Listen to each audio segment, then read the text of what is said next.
Welcome to IIT Jodhpur, one of the most prestigious engineering universities in the world. Suborno Isaac just arrived at Jodhpur Airport to give a series of physics lectures at the Indian Institute of Technology, Jodhpur, also known as IIT Jodhpur. The IIT is the top engineering university in the world. Suborno will first meet with IIT Jodhpur Director Santanu Chaudhury. Very nice. You can come here. I think all of you can come here. And we can first go to him and then. Yeah. Yeah. I think we should have the book. He will then head to the lecture hall to talk. Please stand up.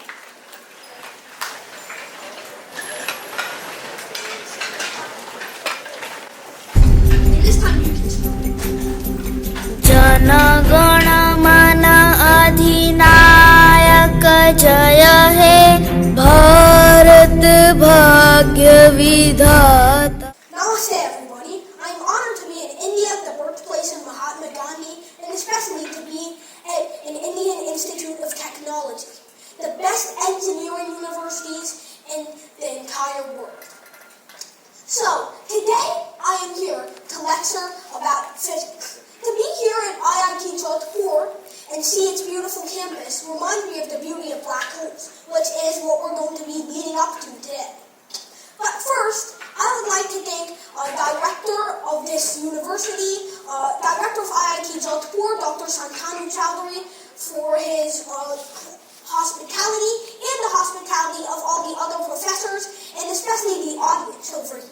So, I would like to thank everyone for showing up to this lecture, and especially the staff members, the professors, the deans, and Dr. Chaudhury for inviting me and working around the clock to make this event possible. Secondly, as an 11-year-old, I'm honored to be lecturing at IIT Jodhpur, one of the foremost engineering universities in the entirety of India. And India is a big country, so first, let me tell you a little bit of a story. On April 9, 2023, I landed in Indira Gandhi International Airport, New Delhi. And almost 4 years ago, no, not 4 years ago, 3 years ago, almost 3 years ago, on January 1st, 2020, I landed in New Delhi when I was only 7 years old. Should I? Oh, okay. Okay, hopefully there's no more background noise. Anyway, let me get back to what I was saying. Almost 3 years ago, on January 1st, 2020, the new year, I came to India because I was invited by then Vice Chancellor of Savitribai Phule Pune University, Dr. Nitin Karmakar, to give a lecture on my book, The Love. But then, people from outside India started protesting online. How could a 7-year-old write a book? I've never seen a 7-year-old write a book, let alone one with 80 pages. So how can a 7-year-old write a book this long, and especially about such a morbid topic? It must have been his father writing the book instead of him. But despite these people's fixed mindset, Dr. Karmakar went through with the talk, reminding them, age is just a number.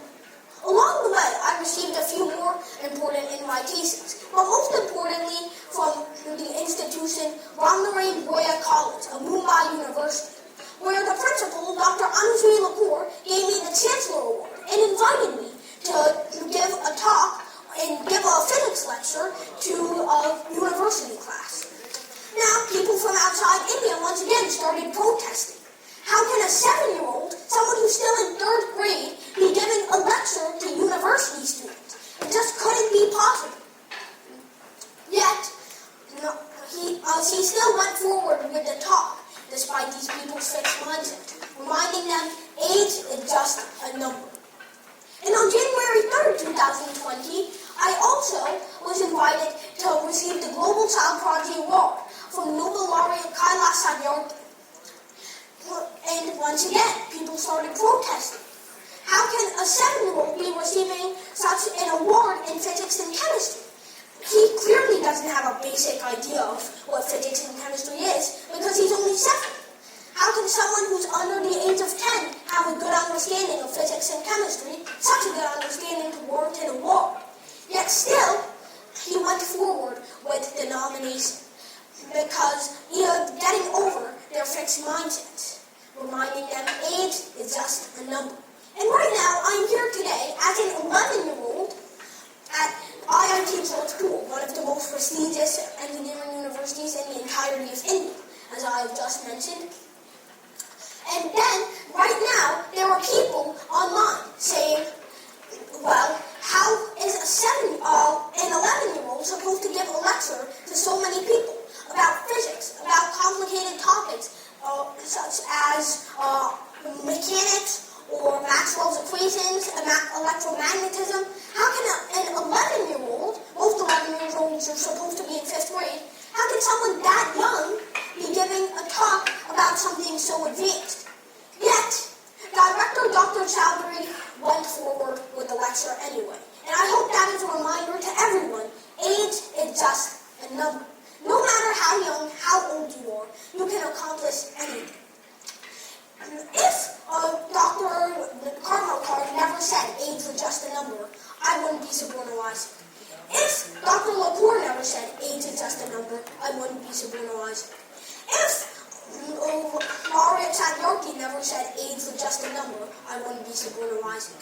And if Dr. Chaudhury never said age is just a number, I wouldn't be standing here today giving a talk to hundreds of people.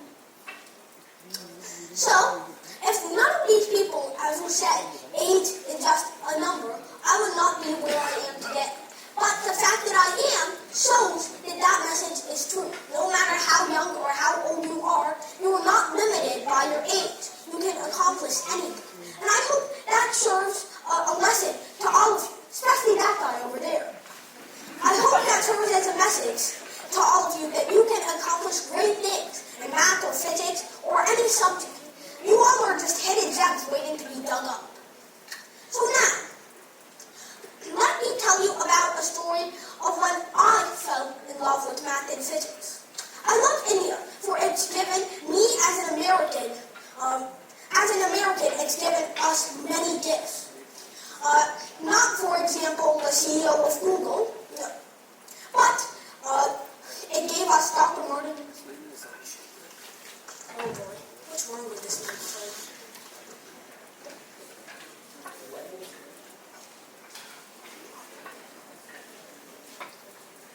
Oh my goodness, this microphone hates me today. So anyway, let's get back to what I was saying. What was I saying? So, it gave us the greatest gift. Dr. Martin Luther King Jr., who himself said that he was inspired by Mahatma Gandhi to spread his messages of peace and equality for white and black people. So now, India, on a personal level, has also taught me many things, and has taught me to love math and physics much more than I did before coming here.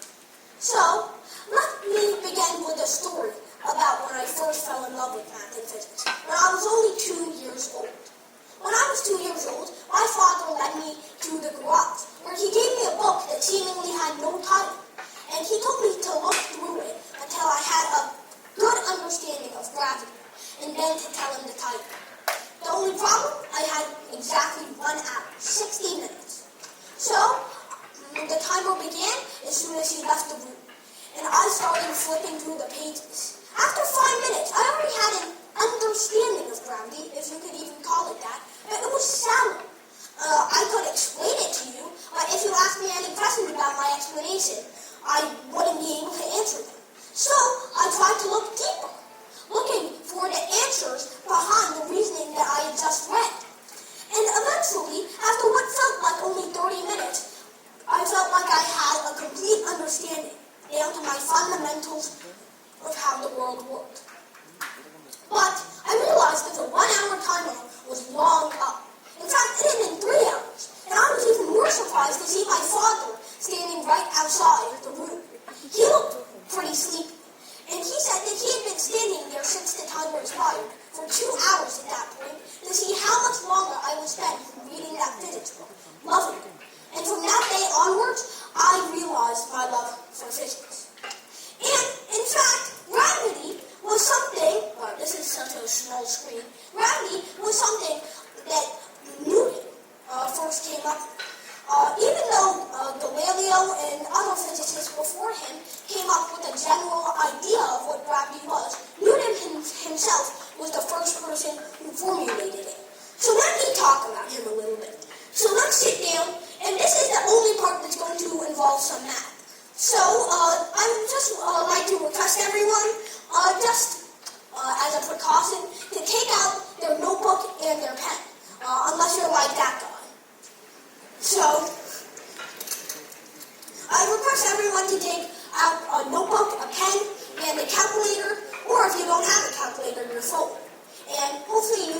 use her phone for other nefarious purposes.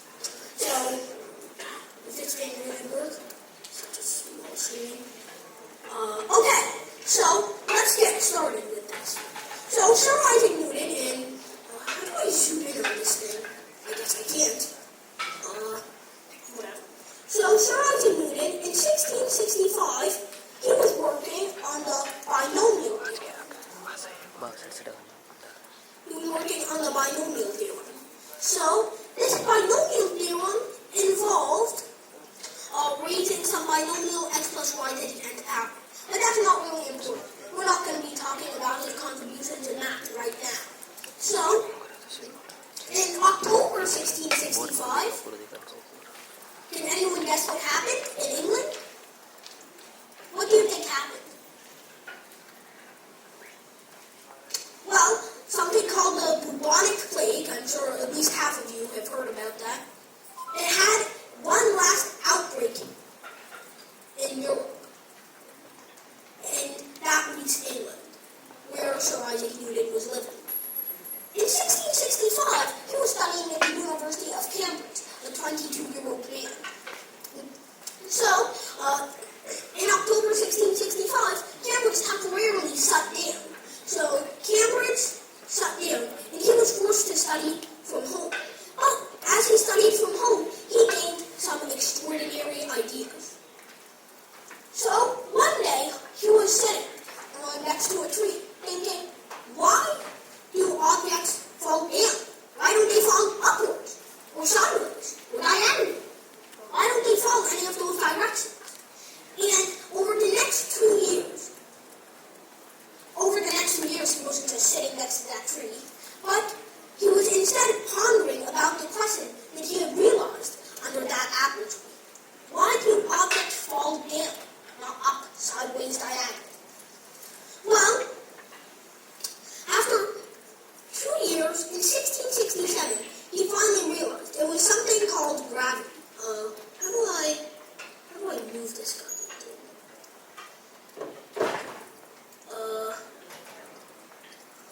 Is there any way to move the screen? Okay, I guess I'm gonna have to clear the entire board. Okay.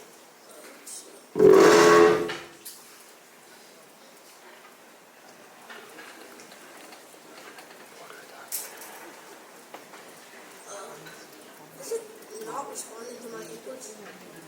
This is not a good situation. I don't know, but black pen is responding to my inputs.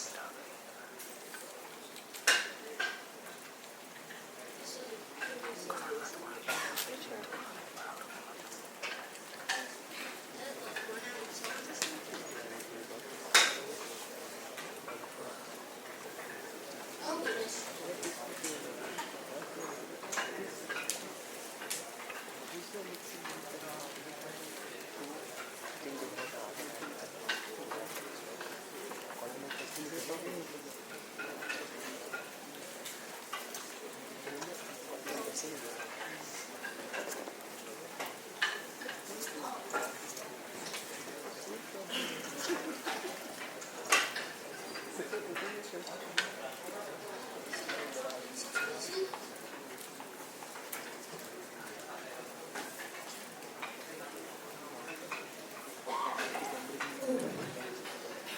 Technology is really wonderful, isn't it? It looks like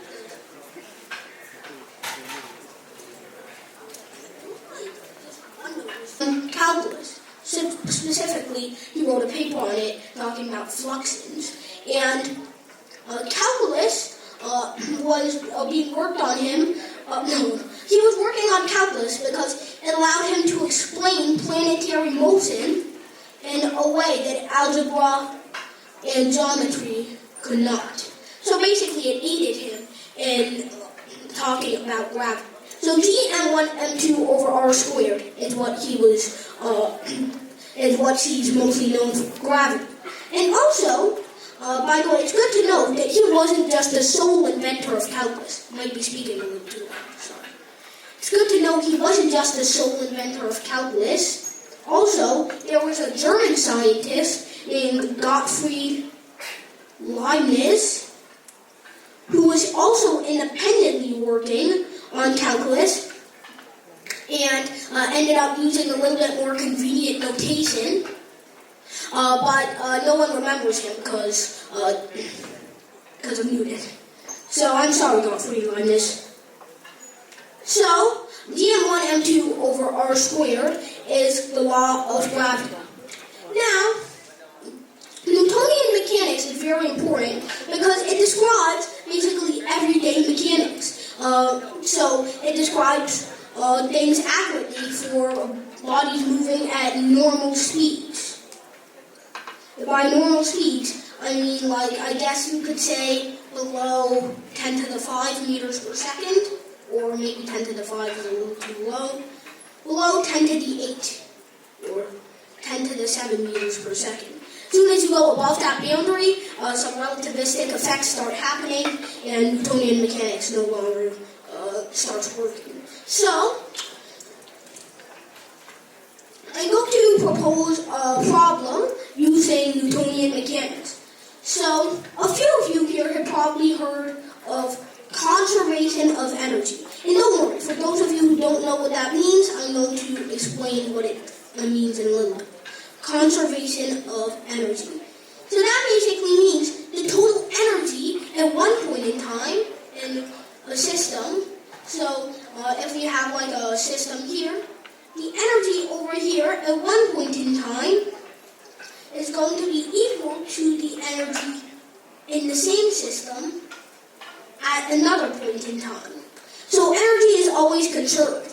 It might get transformed into different forms, but in an isolated system, it will always be conserved. So now, let's talk about the different types of energy we'll be considering today. We'll be talking about potential energy and kinetic energy. So potential energy is basically work done by gravity. And work is basically force exerted over a certain distance. Now, what is the force exerted by gravity? Well, that would be mass times acceleration due to gravity on small scales. But on big scales, we have to use that formula that Newton introduced a long way before. Let's scroll upward. G m1 m2 over r squared. We have to use this formula. So, we're going to make this G m1 m2 over r squared d. And we can talk about d like this. For on the surface of the Earth, yes, this is you, you're doing the split right now. Then we consider the center of the Earth to be y equals 0. I know that's not a perfectly straight line. I'm not a picture Picasso. If we consider y equals 0 to be at the center of the Earth, then our notion of distance, or height in this case, can be seen as the same as the notion of radius. So we can basically say dm1 m2 over r squared times r, or at large distances, we can represent potential energy as dm1 m2 over r. So now, let's talk about kinetic energy. Kinetic energy is the energy of a moving object, which is basically, I'm not going to bring in calculus, which can be denoted as 1/2 mv squared. So, in this case, the kinetic energy of a body we're talking about, so we can say this m is going to be m2. So if we're talking about a planet and then a little guy on it that's moving, then the moving object is going to be the little guy. And the little guy is also going to be m2. So m1 is going to represent the planet, m2 is going to represent the little guy, and thus this m2 is representing the guy as well. So these, I forgot to do something first. So now, let's imagine a rocket. So a rocket is trying to escape the Earth.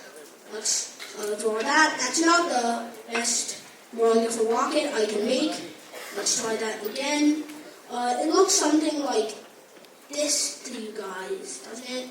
Yeah, that's a good enough rocket for me. So this rocket is going to be blasting off. We're going to consider its mass m2 and the mass of the Earth m1. So we have g m1 m2 over r. That's it.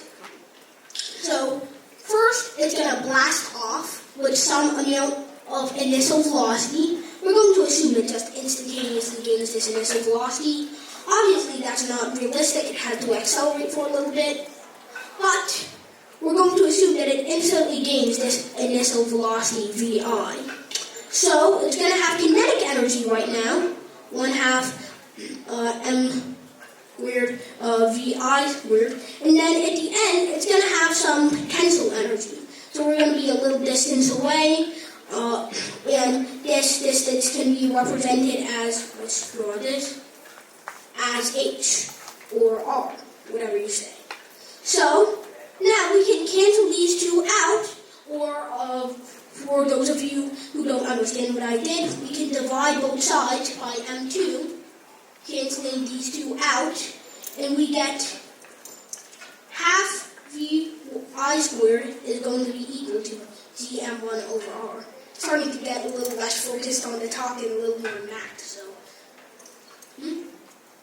Okay. So now we can multiply both sides by 2, and we get this equation for v. Now you might be asking, what was I trying to accomplish? Well, here's the thing. Let's say we want this rocket to go into, I don't know, low Earth orbit. We don't want it collapsing back to Earth immediately. So, all things that come up must come down? No. We want it to come up and never return. So, what must its initial velocity be such that it just about escapes the Earth's gravitational field and loses all its velocity in the process? That's why there's no kinetic energy over here. So what must its velocity be? Well, that is an answer that we just formulated. Oh gosh, it's glitching. So that is the answer that we just formulated.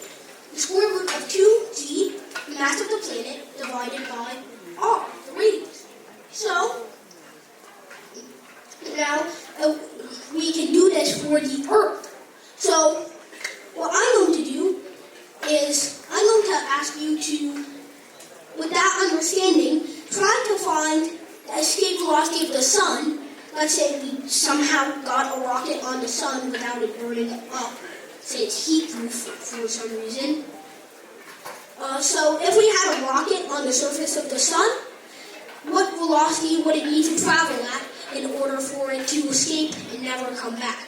Given that the mass of the sun is 2 times 10 to the 30 kilograms, and the radius of the sun is exactly, well, what is the radius of the sun actually? We can say it's 7 times 10 to the 8 meters, or 7 times 10 to the 5 kilometers. Given those two, can we find the escape velocity of the sun? Can we find it? Yes or no? Yes. Okay. So, how exactly are we going to find it? How can we find the escape velocity of the sun given the mass and the radius?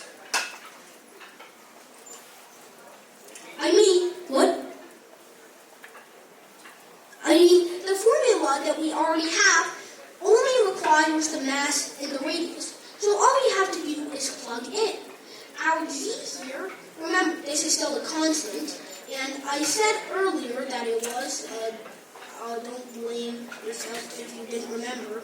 Did I write it down somewhere or not? Yeah. I said that it was 6.67 times 10 to the minus 11. No units or anything, just a number. Times 6.67 times 10 to the minus 11.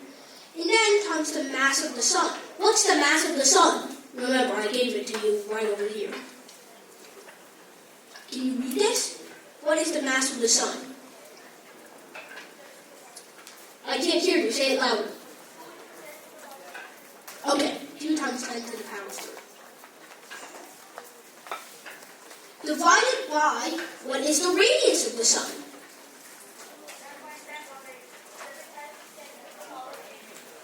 Good. 7 times 10 to the power of 8 in units.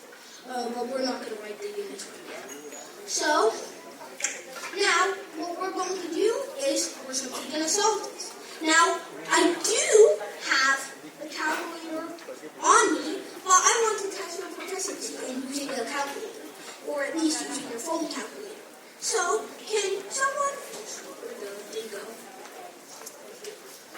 So, can someone tell me what this is using a calculator?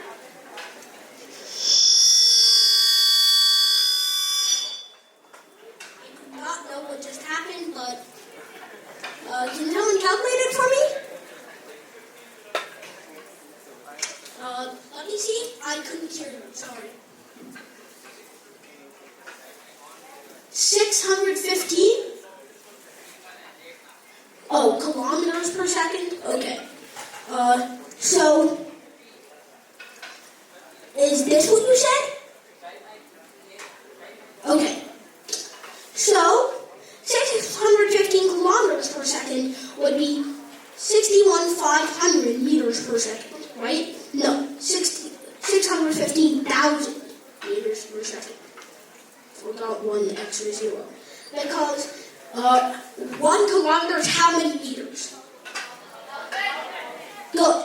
So we just multiply this by a factor of 1,000 and we get 615,000. Okay. So now I'm just going to verify on my own calculator that that is correct because I don't trust you guys. Let's see. 2 times 6.67 times 10 to the minus 11 times 2 times 10 to the 30. And we're all dividing that by, 1 second. This calculator is not the best in history. And we're all dividing that by 7 times 10 to the 8. And we do get something close to whatever he said. We get 617,370 meters per second. So that's what he got. So it was a good enough result. So now, here's the thing. Have you guys heard of a black hole? I know it's popular in culture, but do you know what a black hole is? Simple definition, not an advanced one. Does anyone here want to give me a simple definition of a black hole? If you guys are talking, talk loud because I can't hear you. So no one wants to give me just a simple one-sentence definition of what a black hole is. It doesn't have to be right. Louder? Okay, it is pretty massive, so it is massive. That's one of the characteristics of all the black holes we've found so far. Oh yes, it will absorb anything that comes too close, absorbs anything, including light. Yes. And does anyone here know the speed of light?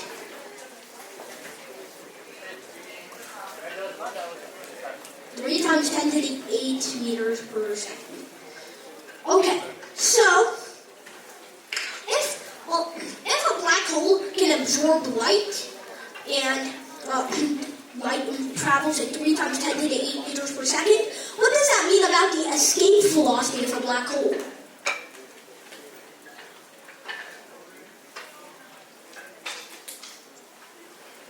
More than the speed of light c. So, that means that our escape velocity, v, is equal to the square root of 2vm over r, has to be more than c. And by the way, in fact, 3 times 10 to the 8 is already slightly bigger than c, because c is actually 299, this big number. So it's just slightly less than 3 times 10 to the 8, but for your convenience, I'm going to pick something a little bigger than that. So, c So what we're going to say is that this has to be greater than C, right? So first, what I'm going to do is I'm going to try and solve for the Schwarzschild radius. So basically, the radius that something needs to be squished down to in order to become a black hole. So, in order for that to work, its escape velocity must increase to be something greater than C. And obviously that means a lot of mass must be condensed in a very small area, because R over here is at the bottom. So, now, what is that radius that we have to get it to? Can anyone tell me the first step towards solving for radius in this equation? How can we solve for radius? Just give me the first step, not the entire thing. Square both sides. Good. So we get v squared equals, let me scroll down, 2gm over r. Okay, so now, what we have here is, what is the next step towards solving for r? Anyone? Oh, can you do it louder?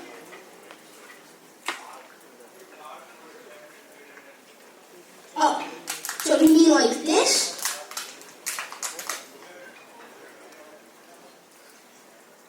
Okay, yes, it is, okay, so R is going to be looking like this. So, this is our equation for R. So now, how do I scroll this way? Can I do that? No, I don't think I can. That's tricky. So, 2dm over r v squared. So now, we've established that the escape velocity has to be greater than light in order to be considered a black hole, right? Okay. So, can anyone give me a greater number than 3 times 10 to the 8? 10. So this? Okay. 10 to the 9, right? Okay, sure. So, 10 to the 9 is pretty big compared to 3 times 10 to the 8. So let's use 10 to the 9. And it's simpler for me, because I don't want to work my brain too much when doing these calculations. So, now, can anyone remember the value of the gravitational constant G from earlier?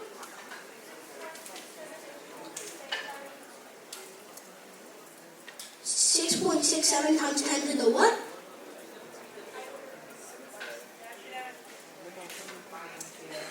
Good. He's right, as you can see, if you scroll up. Yes. If you scroll up before, you see that I wrote a little bit earlier. It is minus 11. He is correct. So now, let's get this going. 2 times 6.67 times 10 to the minus 11. Now, let's say that we're looking for a black hole with the mass of the sun. Does anyone remember the mass of the sun from earlier? Does anyone remember the mass of the sun in kilograms? Alright, I'm going to scroll up and show it to you. It's 2 times 10 to the 30 kilograms. I know, it's not a common number that you see every day. And hopefully you all understand just how big 2 times 10 to the 30 kilograms is. And if not, I'm going to show it to you. No, I'm not insane. So, let's get this. What's going on? I don't read your stupid notifications, Matt Caffey. We have 2 times 10 to the 30 for the mass. And then, we have 10 to the 9 squared. Can anyone tell me what 10 to the 9 squared is going to be?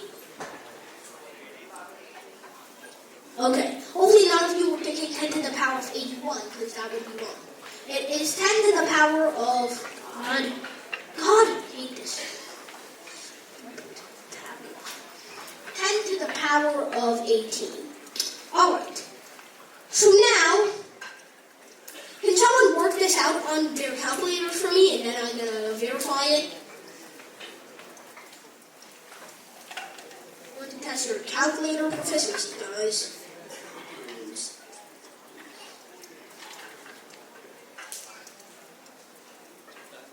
Okay. You guys working it out? Hopefully you are.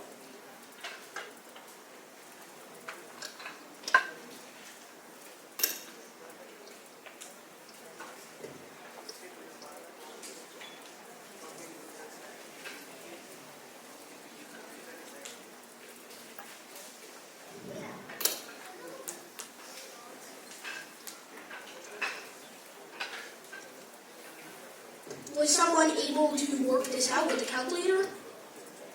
God.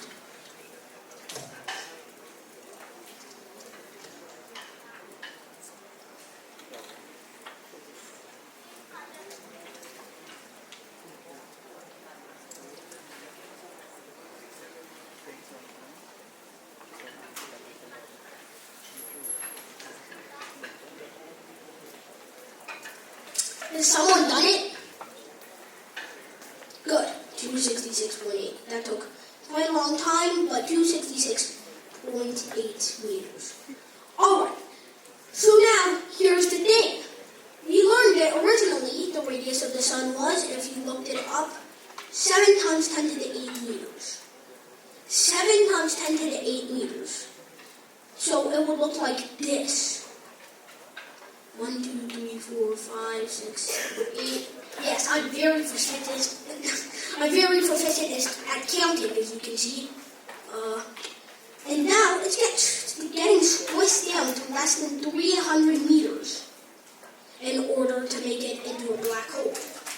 Well, actually, that's because we use such a high escape velocity.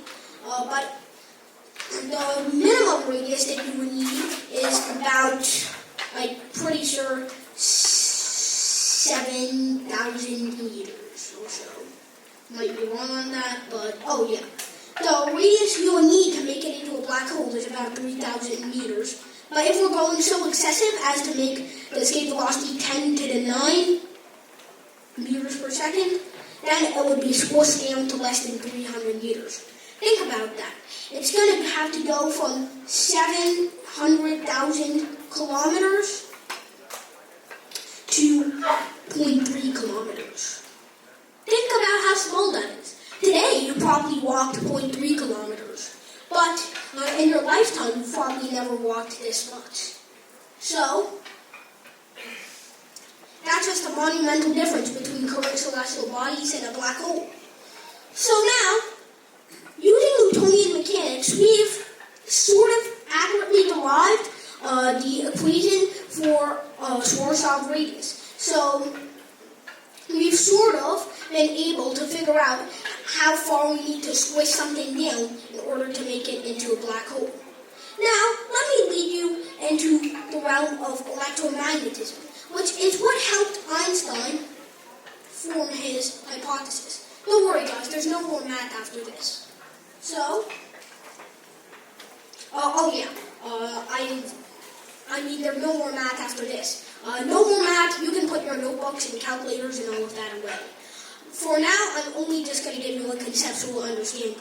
Because I know all you 6th and 7th graders are getting bored because you don't understand a lot of the material. So, let's get this started. So, electromagnetism is basically a hybrid of electricity and magnetism.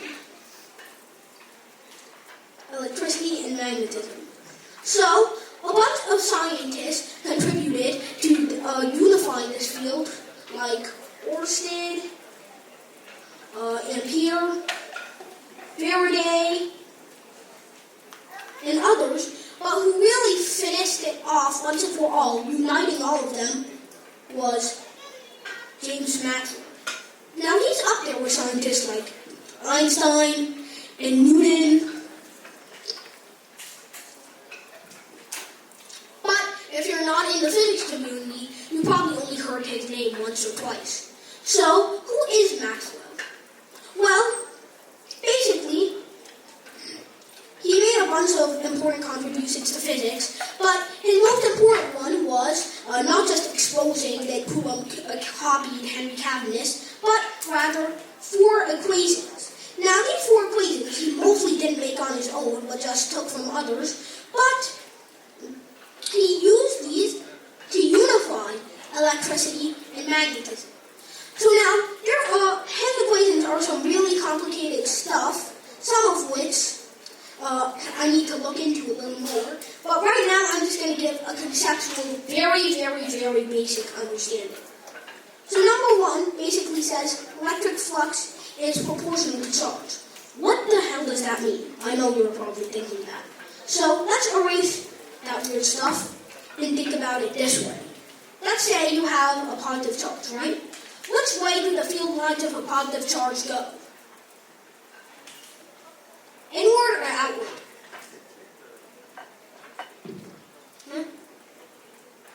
Yes. Correct. That had to come from one of the professors. So, now let's say we draw a 3-dimensional shape around this thing. Now, since we're limited to 2 dimensions, I could draw something 3 dimensions, but it would probably break my brain. So let's say we have 2 dimensions. So, if you extend these field lines outward, they're going to go on and on. At some point, they're all going to go outside of this boundary. So, even if you had a boundary in the shape of a...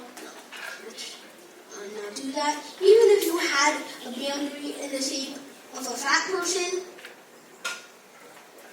at some point, all the field lines from a positive charge cross it. Let's erase this example.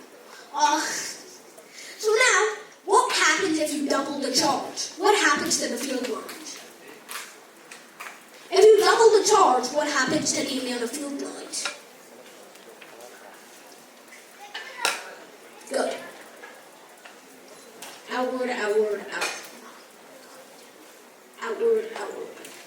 And they're going to hit these as well. So essentially, electric flux is basically the amount of electric field, or the amount of electric field lines crossing through an area or boundary in a unit time, in a unit of time, like a second, a minute, an hour, a day, whatever. So this is how electric flux is defined. And basically, if the amount of field line doubles, then the amount of field lines going out of this boundary will also double. So that means that this electric flux is going to be proportional to the charge, which decides how many field lines there is. And field lines aren't like actually real things. They're just illustrations of electric fields that represent their strength and direction. Okay, so getting to law number 2, hopefully I don't forget this very conceptual understanding. Law number 2 basically says no magnetic monopoles. There will always be a north and a south to this. And you guys all pay attention to this. This isn't as advanced as you would think it is. So, if you have a bar magnet, have you guys seen a bar magnet before? So, what kinds of poles does it have? North and south. Let's actually draw it this way. So the north has magnetic field lines spreading outward, and the south absorbs them. But that's not important. What is important is the fact that what do you think will happen if I take some sort of thing that can cut up metal and an individual south pole? Good. The magnet will simply split into these two. The north and south will still be where they are, but now there will be a new south and a new north. No matter how finely you slice and dice these up, there will always be a north and a south pole. All of these poles cancel each other out. There is no north without a south. There is no north without south, and no south without north. Okay. So,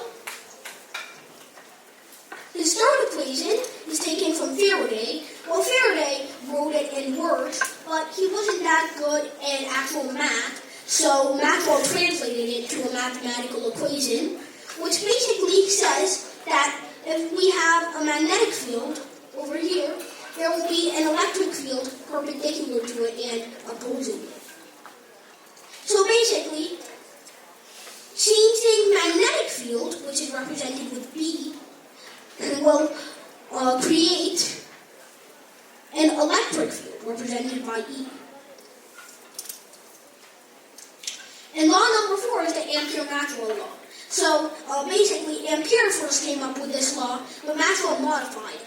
So how? Well, I'll show you how. So basically, Ampere once said magnetic field can be caused by electric current, which is basically the amount of electrons flowing through an area, a unit area, unit time. So this current can create magnetic field. But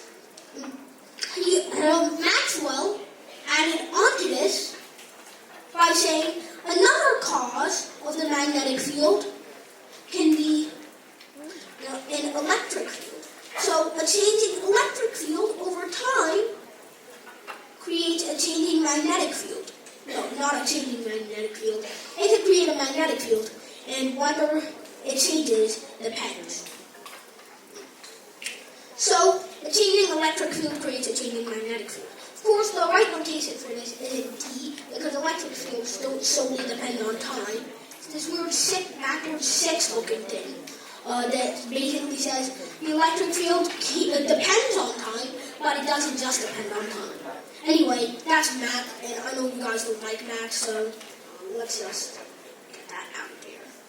So, that's a basic explanation of Maxwell's 4 equations. And it's pretty easy to derive, but these equations imply that no matter what, no matter where, the speed of light is always constant. No matter what reference frame you're in.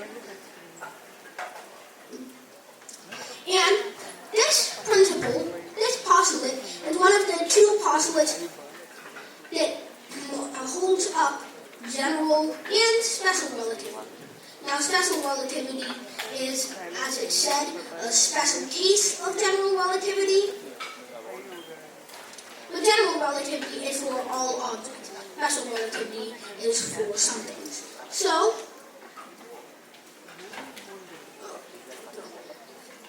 find the cursor. So, basically, general relativity. So, general relativity is what first predicted black holes. Now, black holes are strange bodies, and here's just a basic explanation of them. What's happening here is that, as I've said before, the escape velocity of this black hole is greater than c. So at some distance from this black hole, known as the event horizon, literally nothing can escape from its pull. So you will just be torn apart into shreds as soon as you cross this event horizon. And outside of that event horizon, you need to travel at incredibly fast speeds to be able to escape the pull of the black hole. Now, thankfully, the nearest black holes are several million light years away, if I can remember correctly. So, not anytime soon are these guys going to affect us, but they have insane amounts of gravitational pull. So, they are, and the thing is, they can only come from very massive stars. Now, so these very massive stars will often die out. And you might be asking, what happens to less massive stars? Well, they basically explode and get turned into nebulae, which are clouds of gas. But bigger stars can collapse into black holes after enough time. Turn my stuff into an oval. So they can collapse into black holes after enough time. And these black holes have very big mass, very small radius, so essentially they're very, very attractive. So that's a basic understanding of black holes and all the math that led up to it, all the history of physics, that led up to finally understanding black holes. So these little guys are still very mysterious, and they are a subject of modern physics. And scientists are still working on understanding them.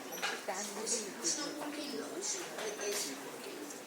So scientists are still working on understanding them, but as of now, they are very mysterious things. And by the way, I just wanted to tell you guys something.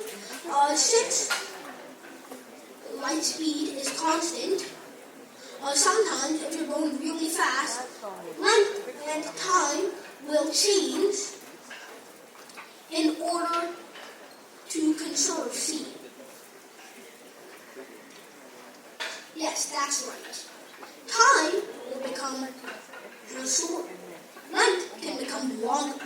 This is called time dilation and length dilation respectively. And they will change in order to conserve speed. So, anyway, this is a brief history of what led up to black holes, the frontier of science, and the contributions of scientists like Newton, Maxwell, and Einstein, if you didn't already hear about them. So, hopefully you enjoyed, and the main thing is hopefully you got a new understanding of Maxwell's equations, because they can seem very intimidating to some people. It seemed very intimidating to me when I was younger. They seemed so scary, I didn't want to approach them, I didn't like them. Still, I don't like dealing with them, but they're a little easier for me to understand. How did that happen? I wonder. Oh, just click this one. Goes back. Okay, so hopefully you understood most of what is in this lecture.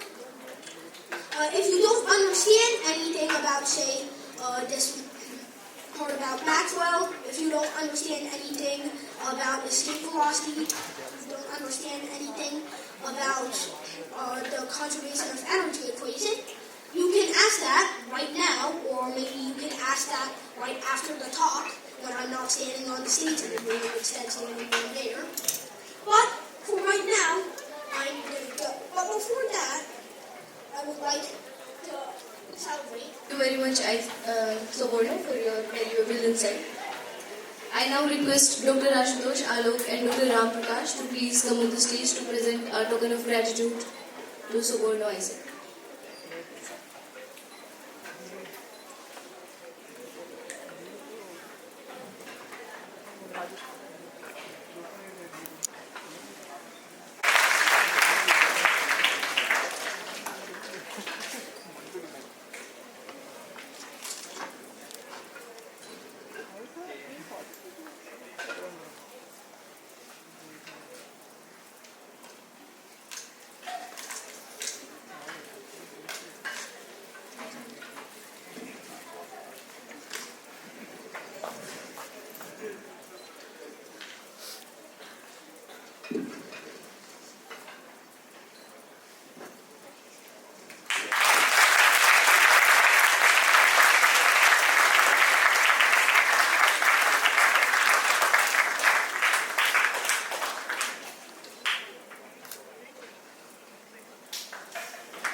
Thank you, sir.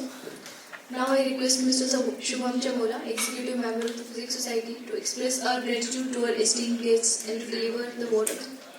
Before that, I please welcome Dr. Ram Prakash.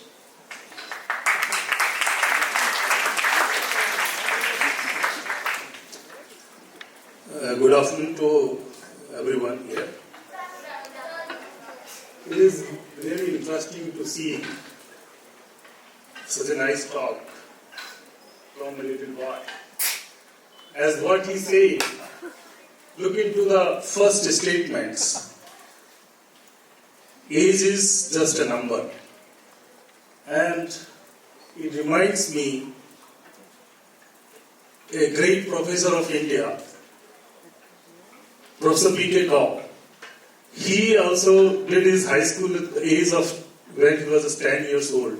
he finished his high school, and he was the first person who qualified MSc degree at the age of 16 from Agra University, and then at the age of 18 he got his PhD from IIT Delhi, and at the age of 21 he got assistant professor position in Princeton Plasma Physics Laboratory in USA, and he joined as a full professor in Physical Research Laboratory at the age of 26.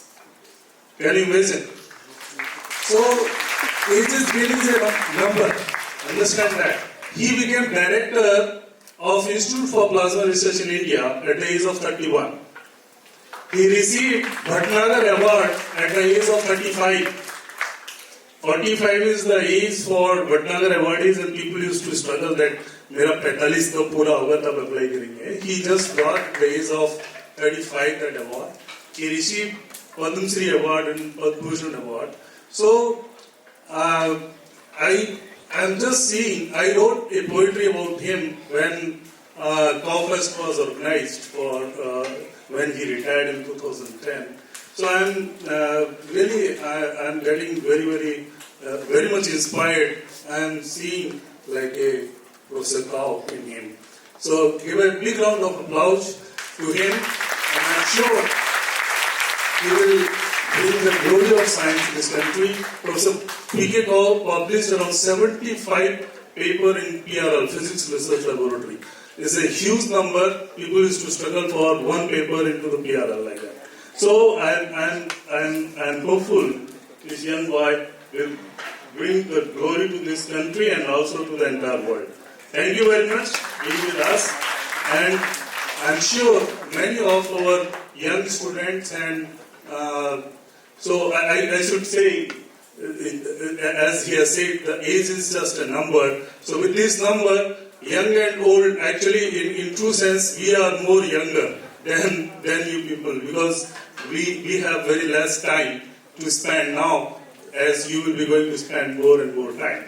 So with that note, I'm sure his speech, the last 2 days, whatever he has spoken, will be inspiring many of us. Thank you very much, and I really appreciate you from my core of heart to be here in this campus, and you have inspired. Thanks a lot. Please.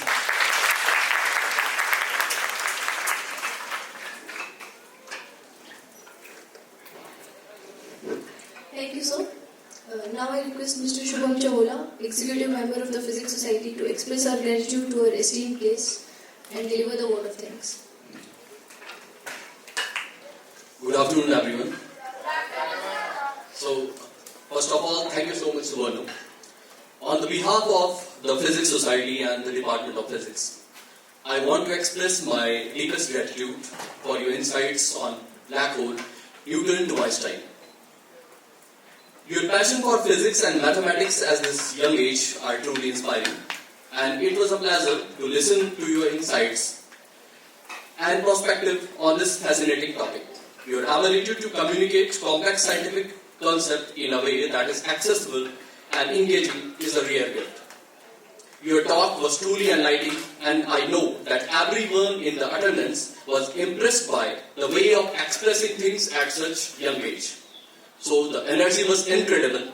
I would also like to extend my gratitude to the Honorable Director, sir, for providing us with such opportunity time to time.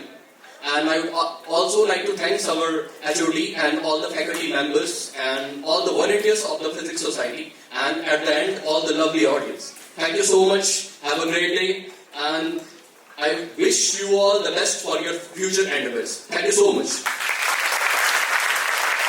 ना सोना देश है मेरा, देश है मेरा, देश है मेरा, किन्ना सोना देश है मेरा, देश है मेरा, देश है मेरा, देश है मेरा.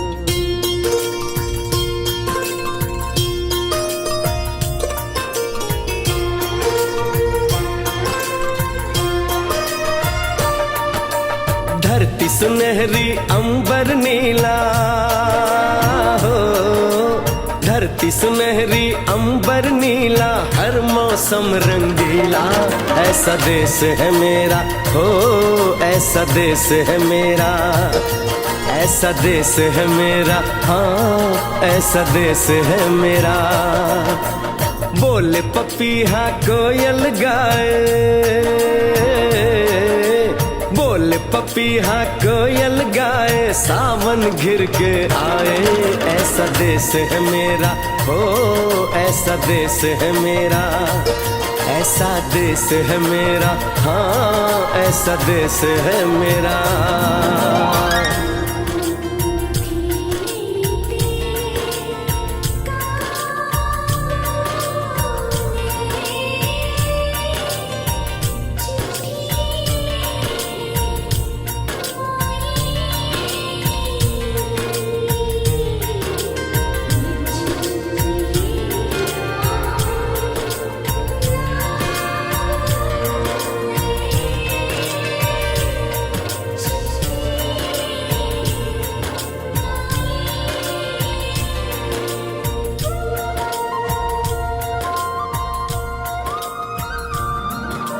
गेहूं के खेतों में